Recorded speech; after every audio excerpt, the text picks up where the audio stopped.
뉴스에 보니까 어제 광화문 광장에서 15만 명 이상 시민들이 평화 시위를 했습니다.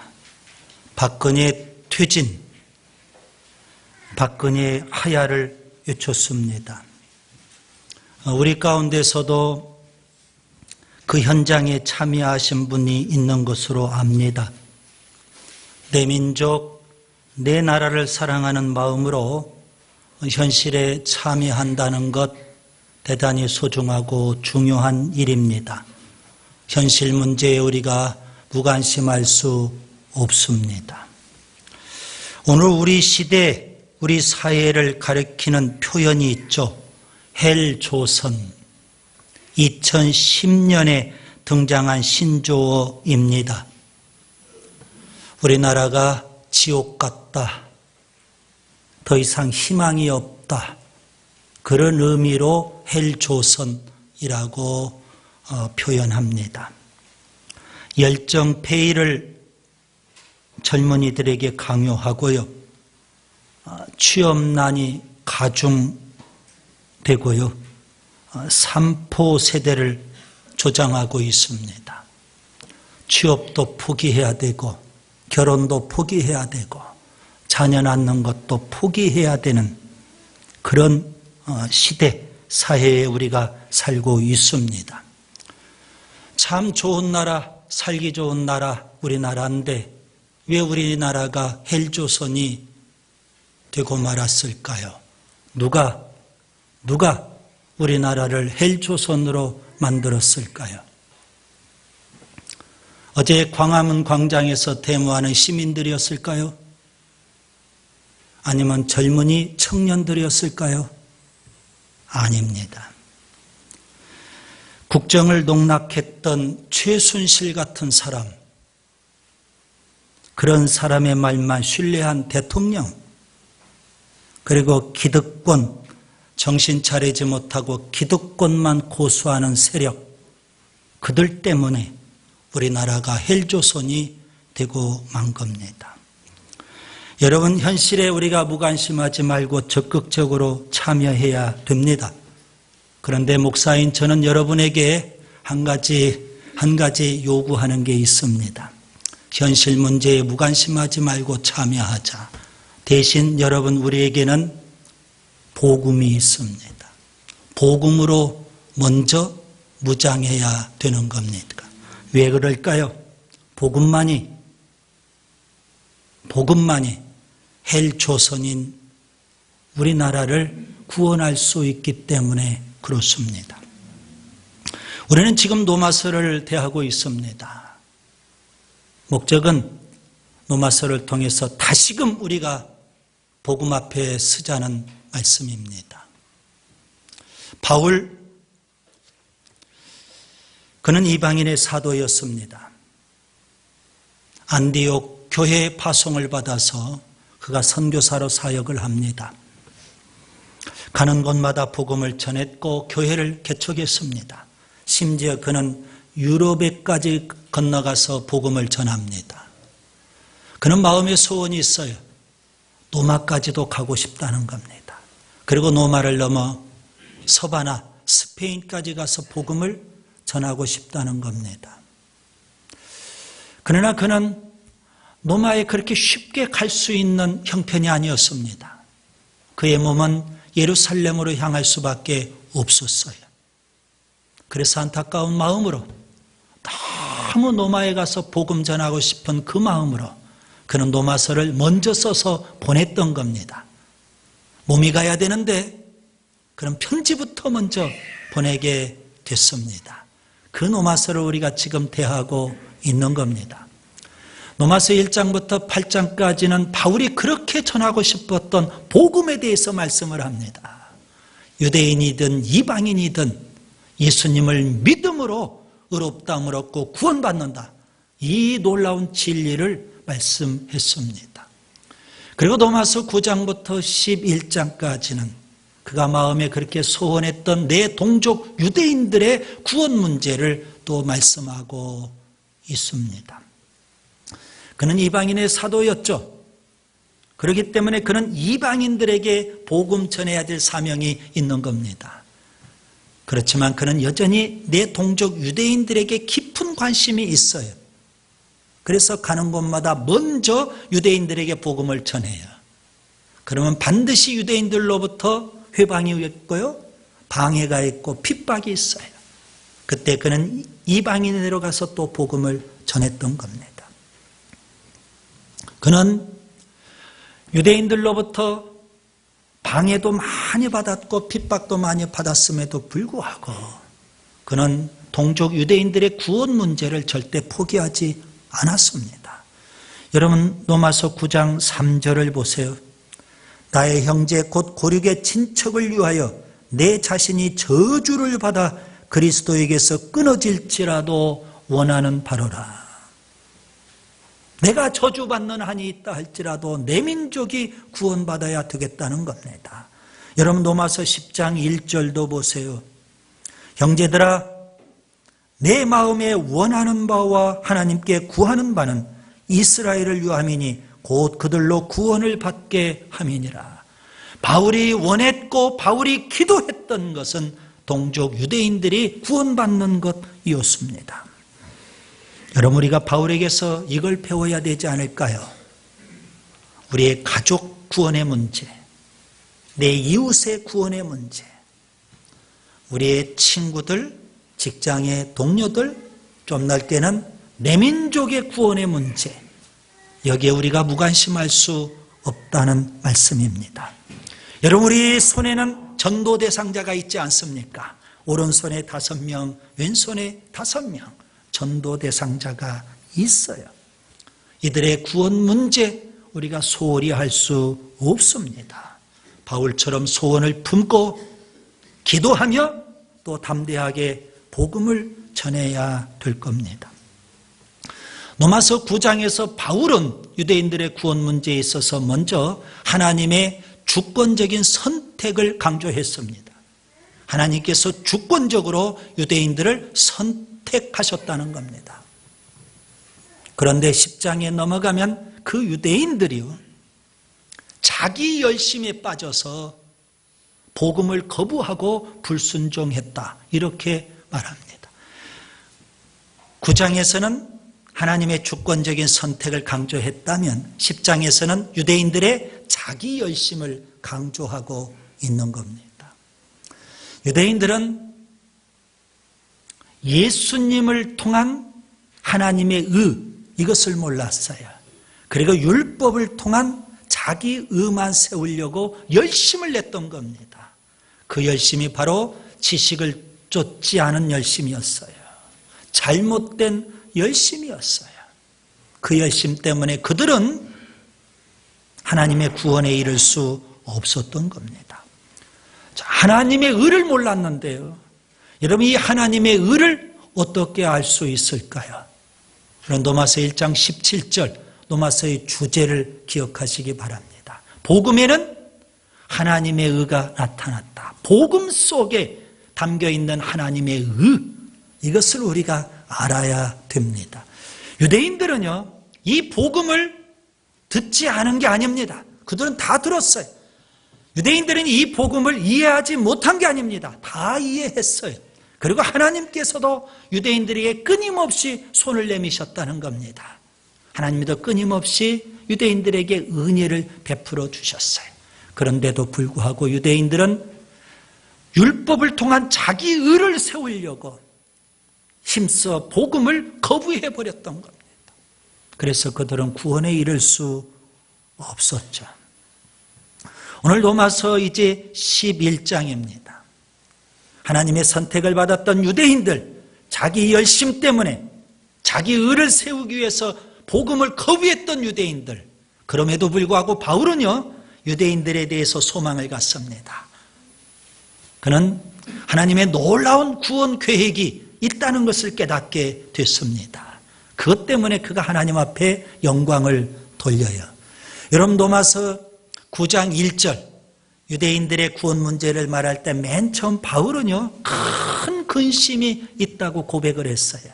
내 민족이 복음을 받아들이지 않으니까, 구원에서 자꾸 멀어지니까 그것 때문에 큰 근심이 있었던 바울인데요. 그런 바울이 로마서 이제 11장 마지막 부분에 오면 하나님의 놀라운 유대인들을 향한 구원 계획을 그가 알고 하나님 앞에 영광을 돌리고 있습니다. 오늘 본문 마지막 36절을 보세요. 그에게 영광이 세세에 있을지어다. 아멘. 큰 근심이 변하여 하나님 앞에 영광을 돌리고 있는 겁니다.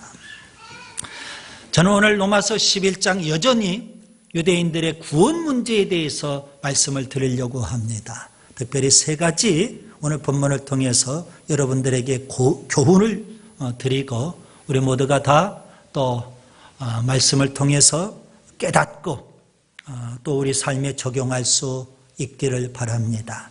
첫째, 여러분 1절부터 10절을 보세요. 택하심을 입은 남은 자들이 있습니다.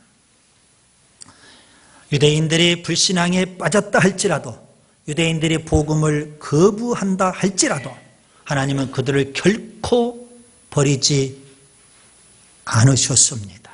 바울은 로마서 11장 1절에 이런 질문을 던집니다. 하나님이 자기 백성을 버리셨느냐? 하나님이 자기 백성 유대인들을 버리셨느냐? 바울은 단호하게 대답합니다. 그럴 수 없느니라. 하나님은 결코 유대인들을 버리지 않았다고 바울은 확신합니다. 그가 이렇게 확신할 수 있었던 근거가 있어요. 오늘 본문에 보니까 세 가지 근거를 제시합니다. 그 첫 번째가 1절에 보면 바울 자신입니다. 바울은 이스라엘 사람이에요. 바울은 아브라함의 후손이에요. 바울은 베냐민 지파 사람이에요. 정통 유대인이었어요. 그런 바울이 지금 어떻게 됐어요? 구원받았어요. 심지어 그는 이방인의 사도로 복음을 전하는 자가 됐어요. 바울이 버림받지 않았거든요. 그는 구원받았어요. 그렇기 때문에 하나님께서 분명 내 동족도 버리시지 않는다, 이렇게 확신하고 있는 겁니다. 여러분, 초대교회 때를 보세요. 예수님이 성천하시고 오순절날 성령이 임했죠. 불같은 성령, 바람같은 성령이 임함으로 교회가 탄생을 했어요.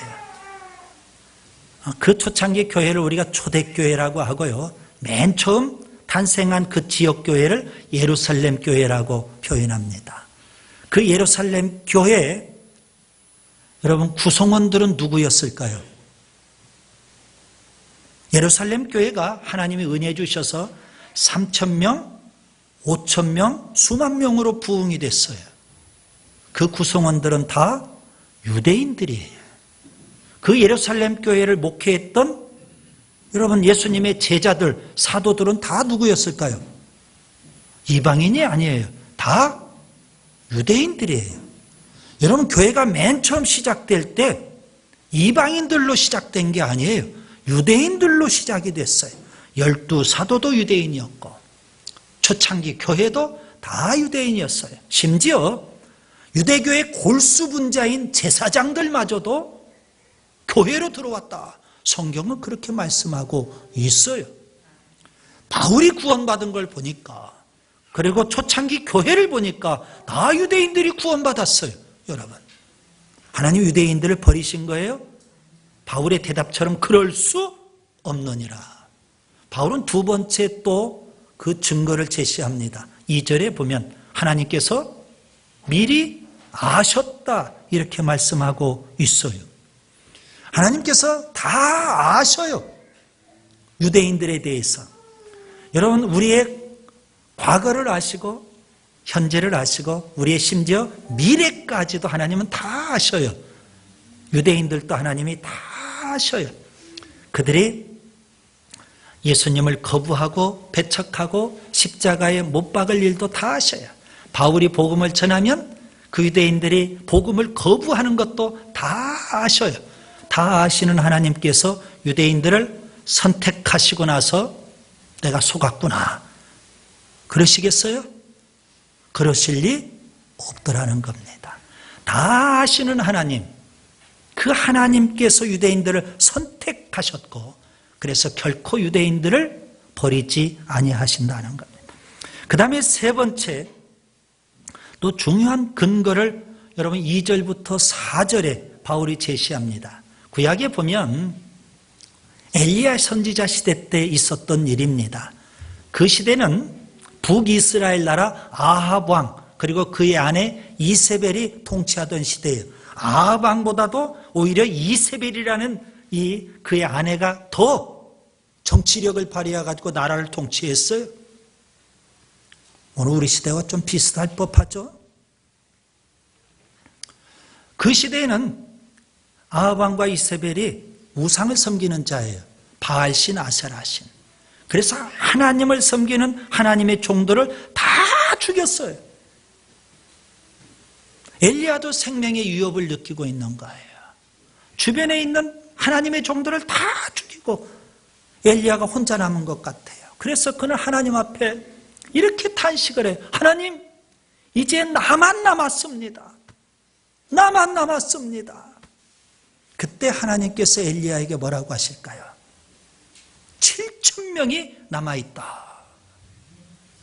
하나님께서 은혜로 택하신 자 7,000명이 있다는 겁니다. 엘리야는 그걸 모르는 거예요. 나만 남은 줄 알았는데 아니에요. 하나님께서 남겨놓으신 자, 이들을 남은 자라고 표현합니다. 남은 자들이 있다는 겁니다. 하나님의 은혜로. 그 사건을 바울이 예로 들면서 하나님께서 은혜로 남은 자들이 분명 있다는 겁니다. 하나님은 절대 유대인들을 버리지 아니하신다. 은혜로 남은 자가 있고 각 시대마다 하나님께서 구원해 주시는 남은 자들이 분명 있는 거예요. 바울 시대에 바울 같은 사람이 구원받지 않았습니까? 그래요. 엘리야 시대 때 7,000명이 구원받지 않습니까? 그런 남은 자들이 있어요. 이사야 선지자는 일찍이 남은 자의 구원에 대해서 예언을 했어요. 여러분 우리가 노마서를 펴놓고 계시는데 노마서 9장 27절을 보세요. 이스라엘 자손들의 수가 비록 바다의 모라 같을지라도 남은 자만 구원을 받으리라. 이사야 선지자가 외쳤던 예언 가운데 굉장히 중요한 것이 바로 남은 자의 구원입니다. 하나님은 은혜로 남은 자들을 두시고 그 남은 자들에게 구원의 역사를 이루어 주셔요. 물론 여러분 7절을 보세요. 대부분 유대인들, 이스라엘 백성들은 다 영적으로 우둔했어요. 그래서 8절에 보면 혼미한 심령을 갖고 있었고 보지 못할 눈과 듣지 못할 귀를 갖고 있었어요. 그래서 그들은 예수님도 몰랐고 그들은 복음을 거부할 수밖에 없었죠. 자, 그럼에도 불구하고 택하심을 입은 남은 자들이 있다는 것을 바울이 지금 우리에게 교훈해 주고 있습니다. 그 다음에 두 번째 11절부터 24절을 보세요. 유대인들은 넘어지기까지 실족하지 않았습니다.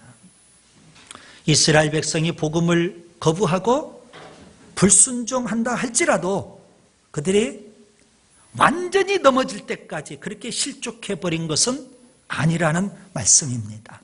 오늘 바울이 질문을 하죠. 여러분 11절에 그들이 유대인들이 넘어지기까지 실족하였느냐? 그 질문에 대해서 바울은 뭐라고 대답합니까? 아주 단호해요. 그럴 수 없느니라. 절대 유대인들은 넘어지기까지 완전히 넘어져서 일어나지 못할 정도로 끝장날 정도로 그렇게 넘어지기까지 실족한 것은 아니라는 겁니다. 바울이 이렇게 확신할 수 있었던 근거는 뭘까요? 바울은 또 그 근거를 세 가지 제시하고 있습니다. 첫 번째 증거는요, 여러분 11절부터 14절을 보세요. 자, 유대인들이 복음을 거부하니까 결국 복음이 어디로 가요? 이방인들에게로 넘어갔어요. 그래서 이방인들이 복음을 듣고 구원받지 않습니까? 여러분, 바울이 1차 선교 때 그 열심히 먼저 유대인들에게 복음을 전했는데 유대인들이 거부해요. 그때 바울이 이렇게 말합니다. 사도행전 13장 46절에 보면 너희가 영생 얻기에 합당치 않은 자로 자처하기로 우리가 이방인에게로 가노라. 그래서 바울은 이제 이방인으로 가서 복음 전하겠다. 그런데 이방인들은요, 복음을 받아들여요. 그걸 유대인들이 봐요. 우리가 거부한 복음을 그들은 받아들이고 구원을 받아요. 유대인들은 이방인을 짐승처럼 여겼거든요. 그런데 그들이 구원을 받고 하나님을 섬긴 유대인들의 마음속에 뭐가 생겨요? 시기심이 생기는 거예요. 시기심. 그래서 끝내 유대인들이 돌아오게 될 거다. 바울이 이렇게 확신을 하고 있는 거예요. 그래서 그들이 넘어지기까지 실족하였느냐? 그럴 수 없다고 그렇게 단호하게 대답을 하고 있는 겁니다. 그 다음에 두 번째요. 여러분 15절과 16절에 보시면 여러분 죽은 자가 다시 살아나요. 우리는 이것을 부활이라고 해요. 예수님 십자가에 죽으셨지만 3일 만에 부활하셨어요. 우리 모두는 예수님의 부활을 믿는 부활신앙이 있는 줄 믿습니다. 바울은 부활신앙을 갖고 있어요. 그렇기 때문에 부활신앙의 관점에서 보니까 유대인들이 지금 복음을 거부해요. 그들이 다 영적으로 죽은 것 같아요. 그렇지만 언젠가는 반드시 뭐 할 수 있다? 다시 살아날 수 있다. 그걸 믿기 때문에 바울은 유대인들이 넘어지기까지 실족하였느냐? 그럴 수 없다고 확신 있게 말하고 있는 겁니다. 여러분, 우리가 가끔 복음을 전해봐요. 그러면 우리 주변에 어떤 사람들은 복음을 잘 받아들여요. 옥토와 같아요. 그런데 강팍하고 완악한 사람을 가끔 만나기도 해요. 갈수록 자주 만나요. 그런 사람들을 우리가. 아주 강팍하고 완악해서 복음을 거부해요. 예수 예자도 못 꺼내게 해요. 그런 사람을 보면 이런 생각이 마음에 들어요. 저런 사람은 죽었다 깨나도 예수 안 믿을 사람. 그런 느낌이 들어요. 그런데 문제는 뭘까요? 그런 느낌이 든 순간 우리는 너무 쉽게 그 사람에 대해서 포기해버려요. 아, 저 사람은 아예 안 믿을 사람. 천하 없어도 안 믿을 사람. 그렇게 우리가 쉽게 포기하고 복음 전할 생각도 안 해버린다는 거예요. 바울은 그러지 않았어요. 바울은 열심히 복음을 전했어요. 유대인들은 거부해요. 거부할 뿐만 아니라 바울을 핍박을 해요. 오히려 복음 전하지 못하도록 극렬하게 반대하며 핍박을 해요. 그럼에도 불구하고 바울은 부활신앙이 있어요. 지금은 저들이 죽은 것 같아도 언젠가는 반드시 뭐 할 거다? 복음을 받아들이고 구원받을 것이다. 그걸 내다봐요. 부활신앙을 갖고 소망을 내다봐요. 그렇기 때문에 바울은 넘어지기까지 유대인들이 실족한 것은 아니라고 확신하고 있는 겁니다. 그 다음에 세 번째 근거가 17절부터 24절까지예요. 참감람나무, 돌감람나무 비유를 들고 있죠. 아주 유명한 비유입니다. 자, 그 비유를 제가 좀 설명해 드려야 될 것 같습니다. 유대인들은 참감람나무 가지예요. 반면에 이방인들은 돌감람나무 가지였어요. 그런데 유대인들이 복음을 거부했죠. 참감람나무 가지가 찍힘을 받은 거예요. 반면에 이방인들은 복음을 받아들였어요. 돌감람나무 가지였던 이방인들이 그 돌감람나무 가지에서 찍히고 대신 참감람나무 가지에 접붙임이 된 거예요. 그래서 구원받았어요. 자, 그렇다면 지금 참감람나무 가지가 찍힘을 받았지만 유대인들이요, 언젠가는 반드시 하나님께서 그 유대인들을 다시금 참감람나무에 접붙이실 것이라는 거예요. 바울은 그 확신이 있어요. 자, 이방인, 돌감람나무 가진 이방인들도 하나님이 접붙이시는데 하물며 참감람나무 가지를 접붙이시지 않겠느냐 이거예요. 그런 확신이 있기 때문에 유대인들이 넘어지기까지 실족했느냐? 그럴 수 없다. 이렇게 확신하고 있는 겁니다. 그렇습니다. 바울처럼 우리가 여러분 복음을 전할 때 완강하게 거부하는 사람이 있다 할지라도 여러분 우리가 너무 쉽게 포기하면 안 돼요. 언젠가는 그들이 하나님 앞에 돌아올 수 있다.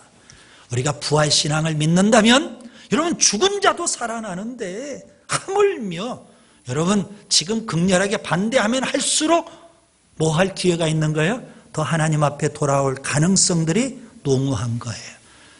우리가 여러분 전도 현장에서 느끼는 게 그거예요. 예, 교회 가겠습니다. 예, 믿겠습니다. 그런 사람 가운데 많은 사람들이요, 교회 오겠다고 해놓고 안 와요.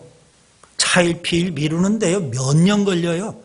평생 걸리는 경우들도 의외로 많아요. 그런데 의외로 아주 극렬하게 반대해요. 예수란 옛자도 못 꺼내게 하고 아주 노골적으로 비난하고 욕해요. 그런데 어느 날 갑자기 그 사람이 교회에 나오는 걸 봐요.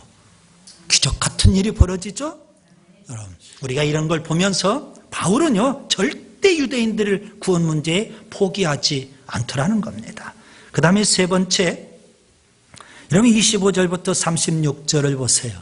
하나님의 긍휼하심으로 구원받습니다. 바울은요, 하나님의 놀라운 구원 계획을 깨달았어요. 이 유대인들에 대해서 하나님의 어떠한 구원 계획을 갖고 계시는지 그 놀라운 구원 계획을 깨닫고 그것을 오늘 본문 25절에 신비라는 표현으로 말하고 있어요. 하나님의 구원 계획의 신비를 그가 깨닫고 그는 확신을 하는 거예요. 아, 내 동족 유대인들에 대해서 하나님이 놀라운 구원 계획을 갖고 계시구나. 이거예요. 자, 오늘 25절, 26절 바울이 깨달은 하나님의 구원 계획은 뭘까요? 이 신비는 이방인의 충만한 수가 들어오기까지 이스라엘의 덜어는 우둔하게 된 것이라. 그리하여 온 이스라엘이 구원을 받으리라. 여러분, 지금은 유대인들이 거부했기 때문에 이방인들이 구원받는 때예요. 그런데 이 이방인의 구원받는 수가 다 차면 그때는 종말이 오고요, 마지막 때 이제 하나님께서 유대인들이 구원받을 수 있도록 해 주시겠다는 말씀이에요. 그 놀라운 신비를 바울이 깨달았어요. 여러분, 그래서 그는 확신을 갖는 거예요. 그가 확신할 수 있는 근거가 또 세 가지가 있죠. 여러분, 오늘 28절에 보면 첫째, 하나님께서 유대인들을 선택하셨다는 겁니다. 믿음의 조상들이 이스라엘 백성들에게는 있어요. 그 믿음의 조상들 때문에 하나님은 이스라엘 백성 유대인들을 여전히 사랑하고 계시는 거예요. 하나님이 선택하셨어요. 그리고 두 번째, 하나님께서 29절에 보면 그 유대인들을 부르셨어요. 여러분, 하나님은 다 아시는 하나님인데 하나님 부르시고 후회하시겠어요? 절대 후회하시지 않는 분이에요. 다 아시는 하나님이 유대인들을 부르셨어요. 그리고 세 번째가요, 여러분 30절부터 32절에 보면 여러분 지금 이방인들이 구원받는 때이지만 불순종한 이방인들이 어떻게 해서 구원받을 수 있을까요? 하나님의 긍휼하심으로. 마찬가지로 지금 유대인들이 불순종해요. 그 복음을 거부해요. 그렇지만 그들도 역시 하나님의 긍휼하심으로 구원받게 된다는 겁니다.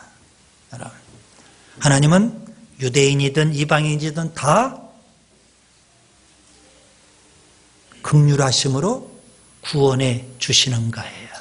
그렇기 때문에 바울은 동족 유대인들에 대해서 하나님께서 선택하셨고 하나님이 부르셨고 그리고 언젠가는 이방인의 충만한 수가 다 찾기만 하면 유대인들도 반드시 하나님이 긍휼하심을 베풀고 구원해 주실 거다. 이 확신이 있어요. 이런 깨달음이 있어요. 그래서 그가 여러분 33절부터 36절에 보면 하나님을 찬양하고 있는 거예요. 유대인들을 향한 그 놀라운 구원 계획을 갖고 계신 하나님, 그 하나님을 찬양하고 있어요.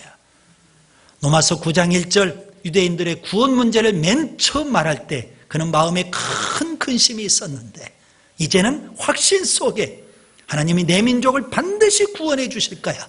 이 확신 속에 그가 찬양을 드리고 있어요. 이제 말씀을 정리합니다. 바울은 이방인의 사도였죠. 유대인들로부터 엄청난 핍박을 받았어요. 그럼에도 불구하고 동족 유대인들의 구원 문제를 절대 포기하지 않았어요. 여러분, 오늘 우리에게 적용하세요. 우리에게 있는 전도 대상자 혹은 우리의 아직 믿지 않는 가족들, 우리의 이웃들, 우리의 친구들, 직장의 동료들, 그리고 좀 넓게 우리 민족, 구원 문제에 있어서 우리가 포기하면 안 돼요. 여러분 손에 꽉 쥐고 있는 전도 대상자 절대 우리가 포기할 수 없어요. 그들을 향한 하나님께서 갖고 계신 놀라운 구원 계획, 그걸 우리가 깨달아 안다면 어찌 포기할 수 있겠어요? 지금 당장은 거부한다 할지라도 하나님이 언젠가는 때가 되면 구원해 주실 거야. 이런 확신 속에 먼저 우리가 하나님을 찬양하고 하나님 앞에 영광 돌리고 그러면서 끊임없이 기도하고 그리고 하나님이 주신 기회에 끊임없이 그들에게 복음을 전해서 그들을 하나님 앞으로 이끌 수 있는 줄 믿습니다. 여러분 절대 우리 전도 대상자를 우리가 포기하면 안 돼요. 여러분 우리 가족 구원 문제 내가 포기하면 안 돼요. 내가 포기하면 누가 내 전도 대상자, 내 가족, 내 민족 복음을 전하겠어요. 하나님이 나를 먼저 구원해 주셨어요. 나를 통해 내 가족이, 내 이웃이, 내 친구와 동료가 그리고 내 민족이 구원받기를 원하시는 줄 믿습니다.